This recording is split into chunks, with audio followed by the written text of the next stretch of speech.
A starving girl saved a stranger and his twins, then learned he was a hidden billionaire. My name is Maya Rodriguez, and the day I saved 3 lives, I hadn't eaten in 4 days. I was 19 years old, homeless, living under a bridge in Chicago with nothing but the clothes on my back and a backpack full of what little I owned. I was starving, desperate, invisible to everyone who passed by.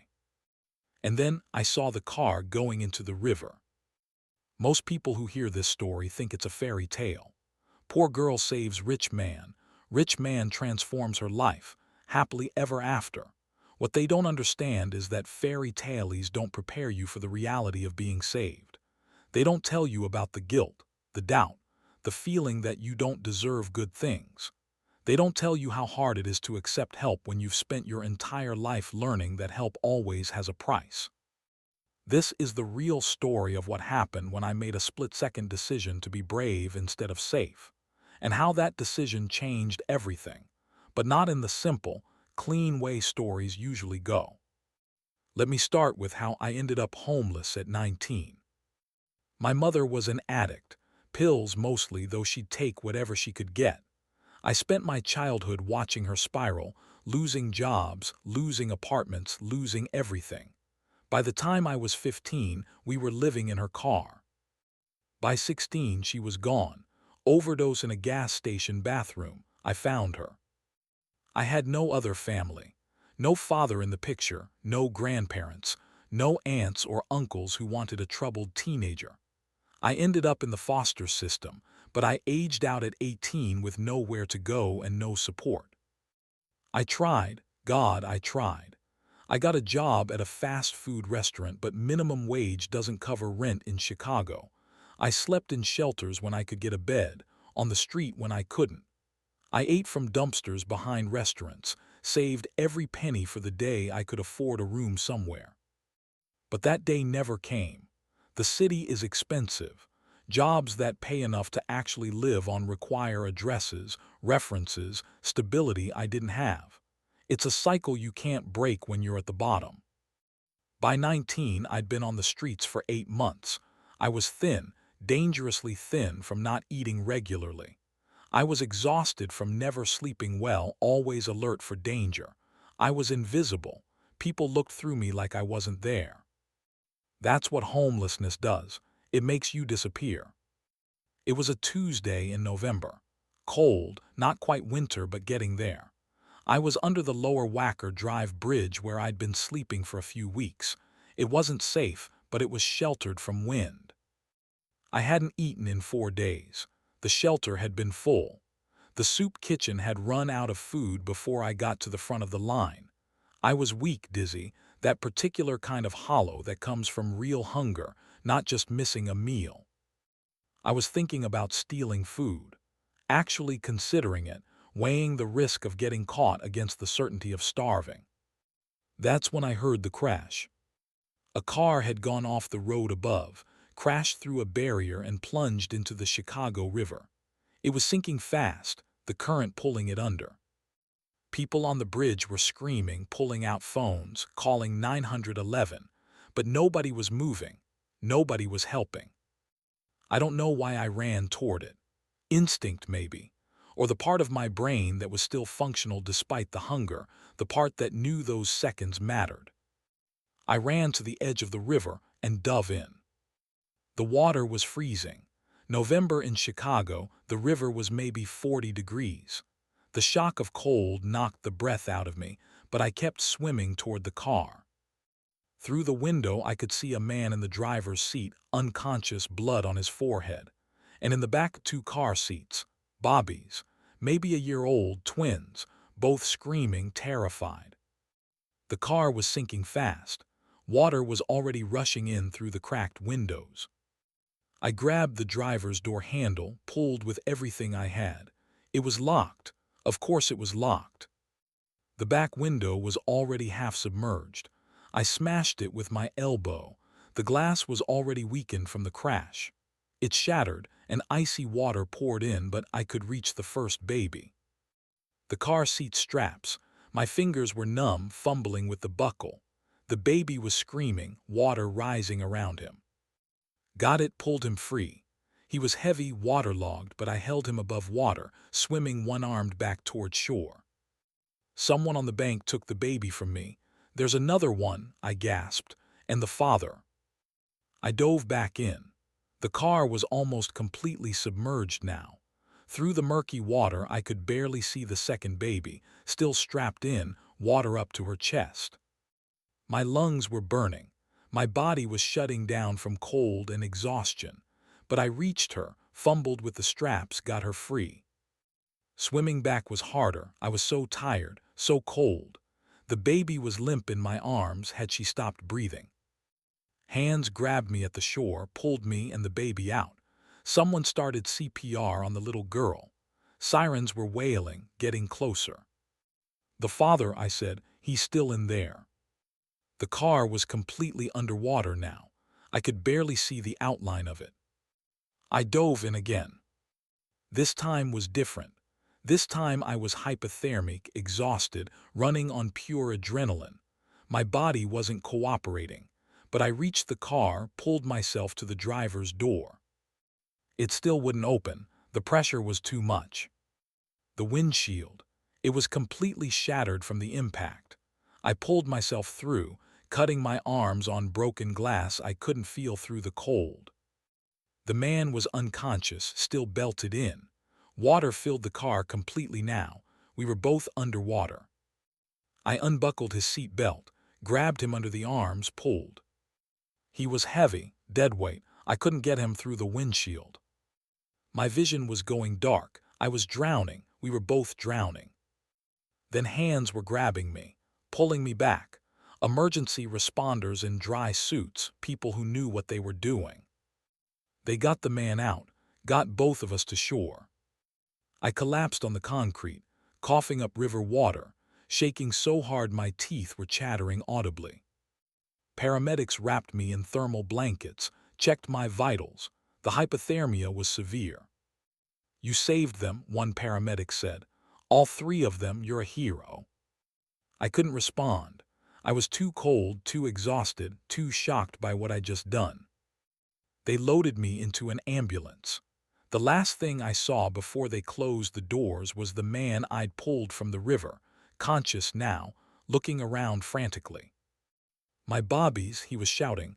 "Where are my bobbies?" "They're okay," a paramedic told him. "They're okay because of her." He turned and looked at me. Our eyes met for just a second before the ambulance doors closed. I spent 2 days in the hospital, recovering from hypothermia and near drowning. They kept me for observation, treated my cuts from the broken glass, fed me real food for the first time in days. It should have been wonderful. Warm bed, food, safety. But all I could think about was, what happens when they discharge me? I go back to the bridge, back to hunger, back to cold. The hospital social worker visited me. "Maya, we need to discuss your living situation." "I don't have one." "I know, that's what I want to talk about. The man you saved, his name is Daniel Westbrook. He's been asking about you. He wants to help." "I don't need help." "Maya, you're malnourished. You have cuts and bruises from living on the streets. You nearly died saving his family. Please let someone help you." "I don't take charity." "It's not charity. You saved 3 lives. Mr. Westbrook wants to thank you." "He doesn't owe me anything." "That's not how he sees it." The next morning, Daniel Westbrook came to my hospital room. He was tall, maybe 40, with dark hair going gray at the temples. He looked tired, with a bandage on his forehead, but otherwise okay. He was wearing expensive clothes. I could tell they were expensive even though I didn't know brands. The kind of effortlessly wealthy look that screams money without being flashy. "Maya," he said, "I'm Daniel, can I sit?" "It's a free country." He sat in the visitor's chair and for a moment just looked at me. "I don't know how to thank you. You saved my children. You saved me. You nearly died doing it. Anyone would have done the same." "No," he said firmly, "they wouldn't. There were dozens of people on that bridge. Nobody moved except you. You dove into freezing water while everyone else watched. I didn't know what to say to that. My wife died 2 years ago, Daniel continued. Car accident. The twins, Olivia and Oliver, they're all I have. If you hadn't been there, if you hadn't acted so fast, I would have lost them. They would have lost me. They would have been orphans. I'm glad they're okay. They're more than okay. They're alive because of you. Maya, I want to help you. The social worker told me about your situation. I don't need help. You're homeless, you're undernourished. You almost died from hypothermia. Please let me help you. Why? Because you feel guilty. Because you deserve better than sleeping under a bridge. Because you're brave and selfless, and you shouldn't have to struggle just to survive. I don't take charity. It's not charity, it's gratitude, He stopped, searching for words. My company has an apartment building downtown, corporate housing for employees. There are always vacant units. One of them is yours if you want it, rent-free for a year, just a place to live while you get back on your feet. I can't afford. Rent-free, I own the building. It costs me nothing to let you stay there. What's the catch? No catch, just a safe place to sleep. I wanted to say no. Pride, stubbornness, the fear that comes from learning that nothing is ever really free. But I was so tired of being cold and hungry and afraid. Okay, I whispered, thank you. The apartment was in a high-rise in the Loop. 20th floor, one bedroom, more space than I'd ever had in my entire life. It was furnished, clean, with a view of the city that made me dizzy. I stood in the middle of the living room and cried. Actually cried for the first time since I'd become homeless, because I had a door that locked, a bed, a kitchen, safety. Daniel had also left an envelope on the counter. Inside was a debit card and a note. Maya, this card has $5,000 on it, for food, clothes, whatever you need while you settle in. Not charity, payment for saving my family, which is priceless. Call me if you need anything. Daniel.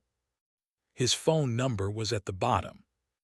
$5,000, more money than I'd ever had at once, more money than I'd seen in my entire life.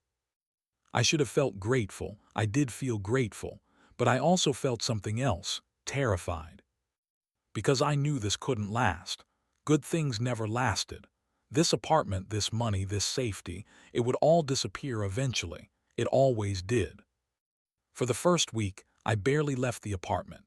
I was too afraid it would vanish if I wasn't there to hold on to it. I ate real food, slept in a real bed, took hot showers that lasted until the water ran cold. I started to look human again. The bruises faded, my cuts healed. I gained back some of the weight I'd lost. But I couldn't shake the feeling that I was borrowing someone else's life. Daniel called a few times to check on me, asked if I needed anything. I always said no. What I needed was to not feel like a charity case, and I couldn't articulate that without sounding ungrateful. 2 weeks after I moved in, there was a knock on my door. I opened it to find Daniel holding 2 car seats, one in each hand, with a baby in each seat. Hi, he said.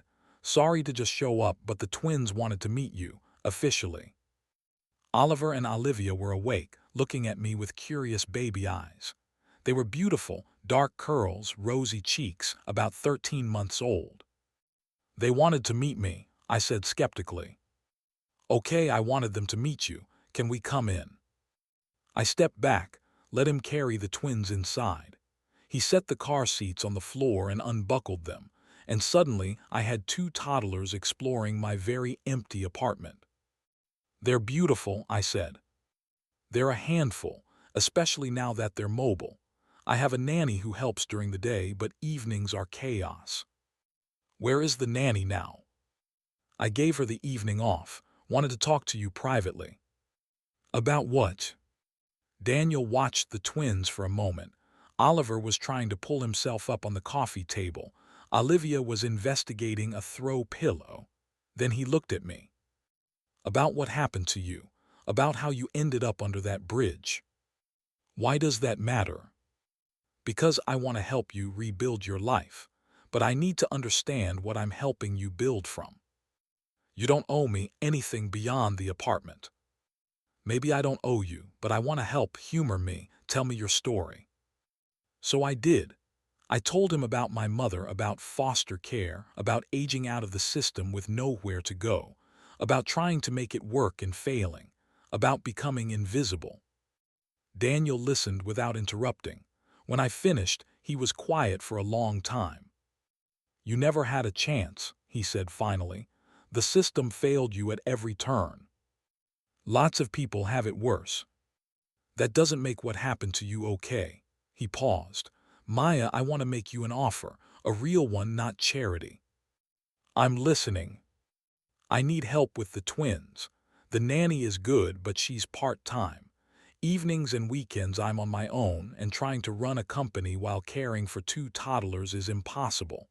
I need someone I trust, someone who would put their safety first. You want me to be your nanny? I want to hire you, yes. Full-time salary, benefits, standard nanny rate for Chicago. You'd watch the twins during the evenings and weekends when I'm working or need help. I don't have experience. You dove into a freezing river to save them. That's all the qualification I need. The rest you can learn. Why me? You could hire anyone. Because I trust you. Because you proved you care about them even when you had nothing to gain. Because, he looked at Oliver and Olivia, who were now sitting on the floor sharing the pillow. Because my children are the most important thing in the world to me, and I know, without a doubt, that you would protect them with your life. I looked at the twins, at these two tiny humans I'd pulled from a sinking car. They were playing, oblivious to the fact that they'd almost died, oblivious to the fact that I'd almost died saving them. Okay, I said, I'll do it. That's how I became a nanny to Billionaire's children, though I didn't know he was a billionaire yet. Daniel had told me he ran a company. What he didn't mention was that the company was Westbrook Technologies, one of the largest data security firms in the world, worth billions.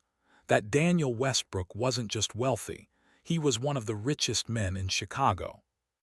I found out 3 weeks into working for him, when a magazine was delivered to his penthouse with his face on the cover. Daniel Westbrook, the billionaire who rebuilt after tragedy. I stared at the magazine, then at Daniel, who was feeding Olivia while Oliver threw Cheerios on the floor. You're a billionaire. He looked at the magazine and sighed. I was hoping you wouldn't find out for a while longer. Why? Because I wanted you to see me as a person, not a bank account. I wanted you to feel comfortable here. Why would that make me uncomfortable? Because now you know I could hire the best nanny in the world. Someone with credentials, experience, references. And you'll wonder why I chose you. Why did you choose me? Daniel looked at me seriously. Because credentials don't matter when a car is sinking. Experience doesn't matter when someone's drowning. What matters is character. And you have more character than anyone I've ever met. I'm a homeless teenager with no skills. You're a young woman who risked her life to save strangers, who's kind to my children, who works hard even when you don't have to. Those are skills, Maya. They're just not the kind that show up on a resume. Working for Daniel was strange at first. I'd never had a real job before, not one with a salary, benefits, structure. I was terrified of messing up, of doing something that would make him realize he'd made a mistake hearing me. But the twins made it easy. Oliver was adventurous, always climbing, always exploring. Olivia was thoughtful, observant, slow to warm up but deeply affectionate once she trusted you. I loved them. I didn't expect to love them, but I did. They were funny and sweet and exhausting in the way only toddlers can be. And Daniel was a good father. Tired, overwhelmed, clearly grieving his wife still, but devoted to his kids.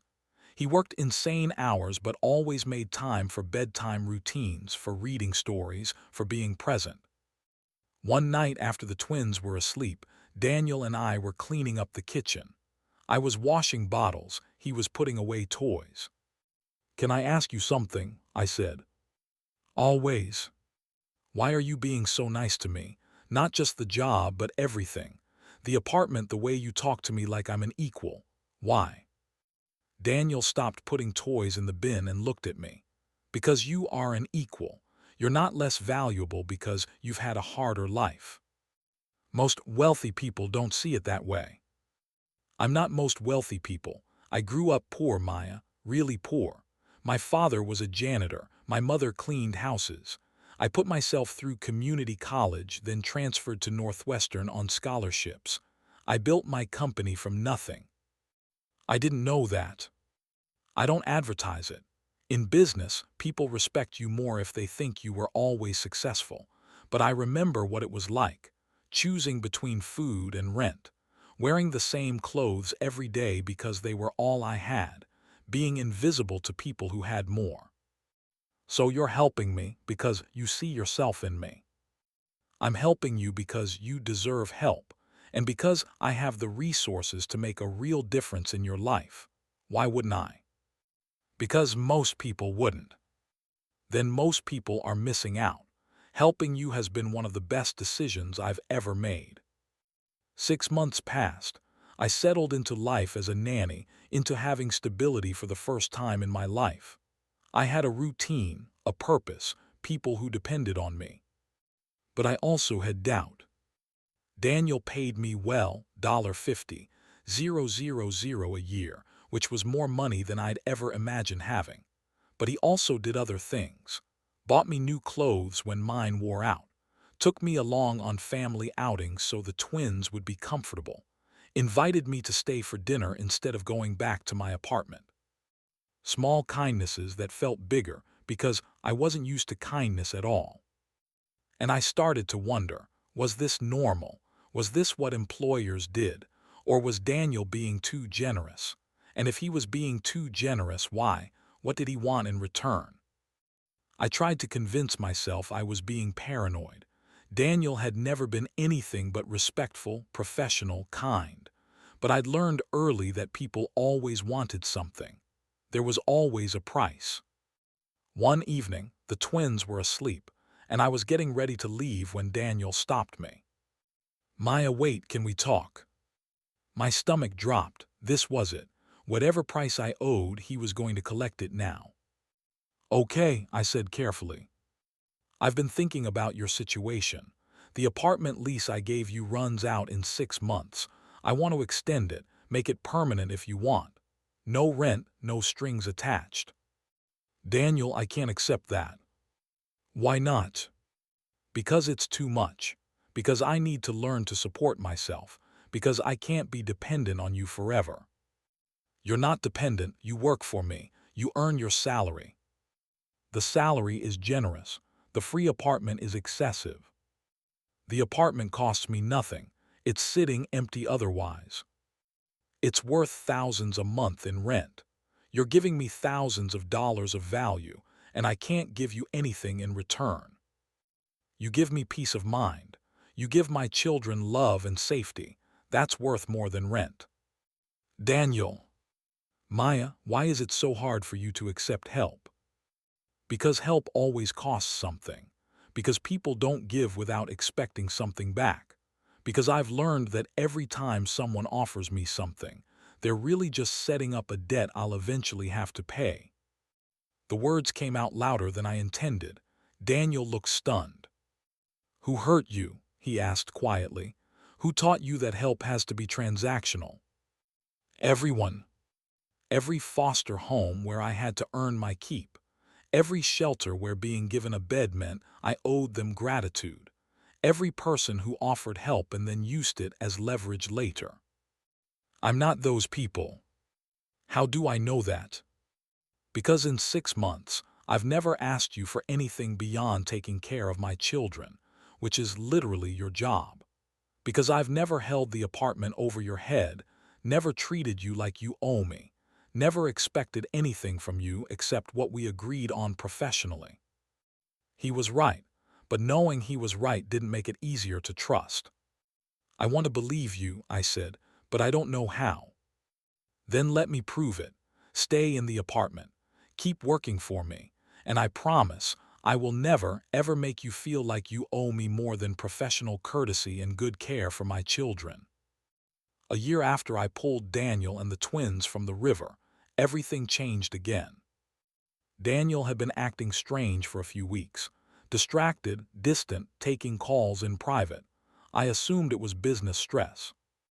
Then one evening, after the twins were in bed, he asked me to sit down.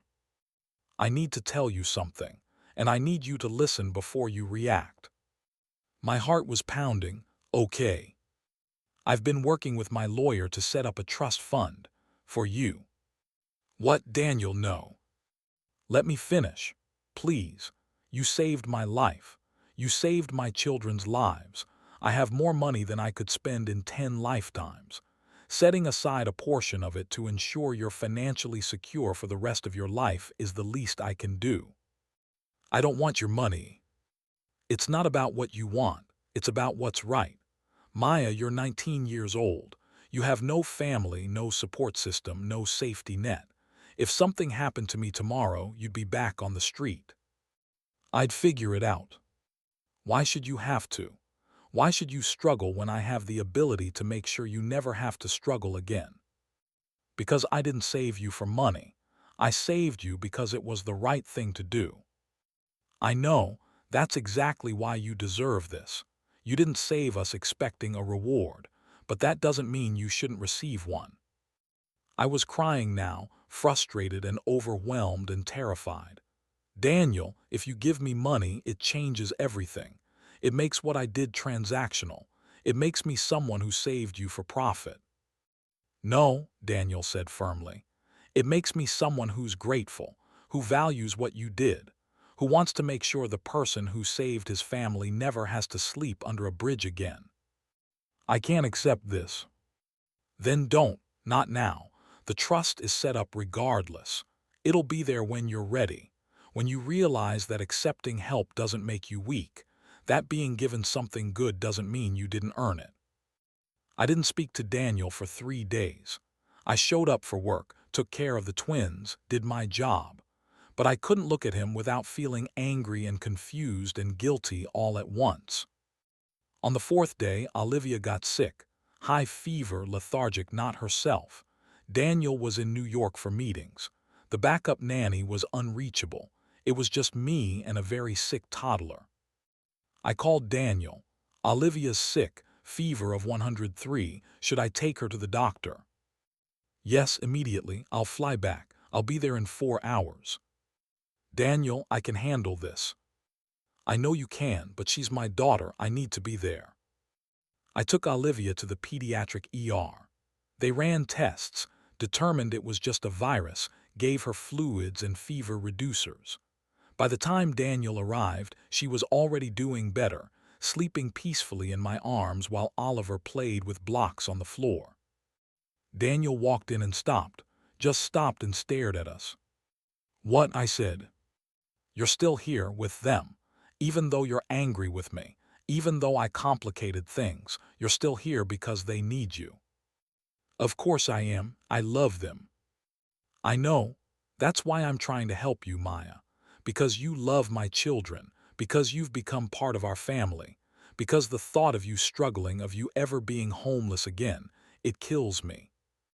Daniel, I'm not trying to buy your gratitude. I'm not trying to create a debt. I'm trying to give you what you've never had: security, stability, a foundation to build from. That's all.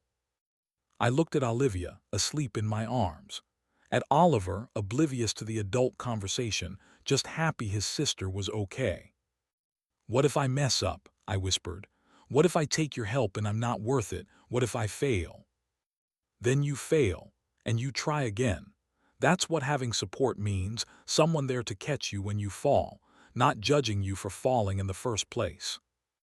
I don't know how to do this, how to accept help without feeling like I'm taking advantage. You're not taking advantage. You're accepting what you deserve. How do you know I deserve it? Because you dove into freezing water to save people you'd never met. because you love my children like they're your own, because you work harder than anyone I know despite having every reason to give up. If that's not deserving, I don't know what is. I'm writing this 3 years after that day in the river. 3 years since I saved Daniel Westbrook and his twins, and he saved me right back. The trust fund he set up, I finally accepted it. Not all of it. I use enough to pay for college tuition. I'm studying social work, planning to help other foster kids and to have emergency savings. The rest stays invested, growing, a safety net I'm slowly learning to trust. I still live in the apartment Daniel gave me. It's mine now. He transferred the deed to me last year as a 3-year anniversary of not dying gift, which is very Daniel humor. I still work as the twins' nanny, though now I'm also their big sister in every way that matters. Oliver is 4 now, obsessed with dinosaurs and knocking over block towers. Olivia is 4, loves art and asks profound questions like, where does the sky end? They don't remember the river. They don't remember almost dying. But I tell them the story sometimes, age-appropriate version. I met your dad when he needed help, so I helped, and he helped me back, and now we're family. Because that's what we are. Daniel, Oliver, Olivia, and me. A family built not on blood or obligation but on choice, on mutual rescue, on being there when it mattered. People still call me a hero for jumping in that river. They make it sound simple, noble, a single moment of bravery. But that's not the real story. The real story is that I jumped because I had nothing to lose. I was starving, homeless, invisible. My life had so little value to the world that risking it felt like no risk at all. The real heroism wasn't jumping in. It was what came after.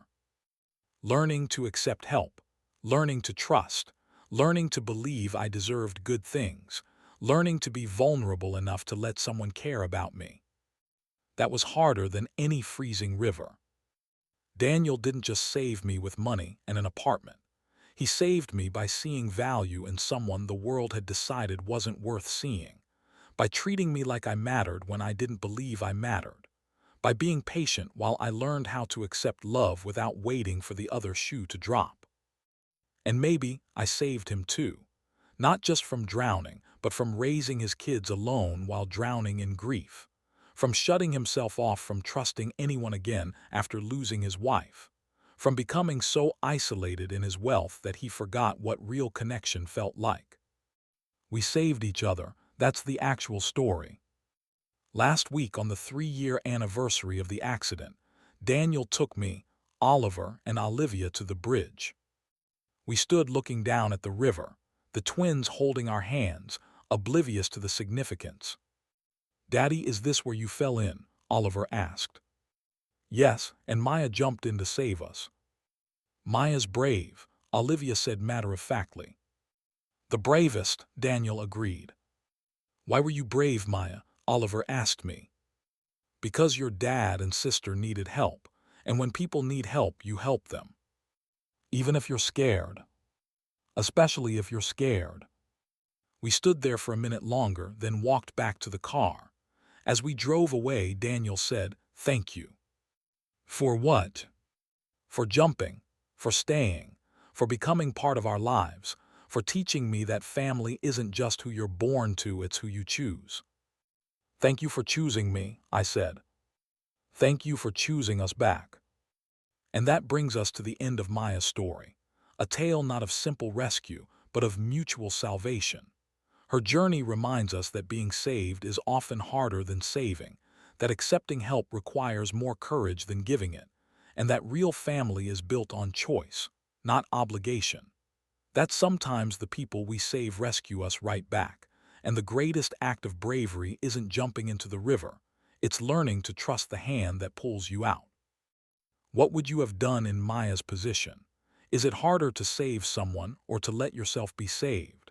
And how do we heal from the kind of life that teaches us help always has a price? Share your thoughts in the comments below. If this story moved you, please like and subscribe for more stories about rescue, redemption, and the families we choose. Thank you for listening. Until next time, remember, heroism isn't just the big moments. It's also the small, daily courage of accepting that you deserve good things. And sometimes being saved is the bravest thing you can do.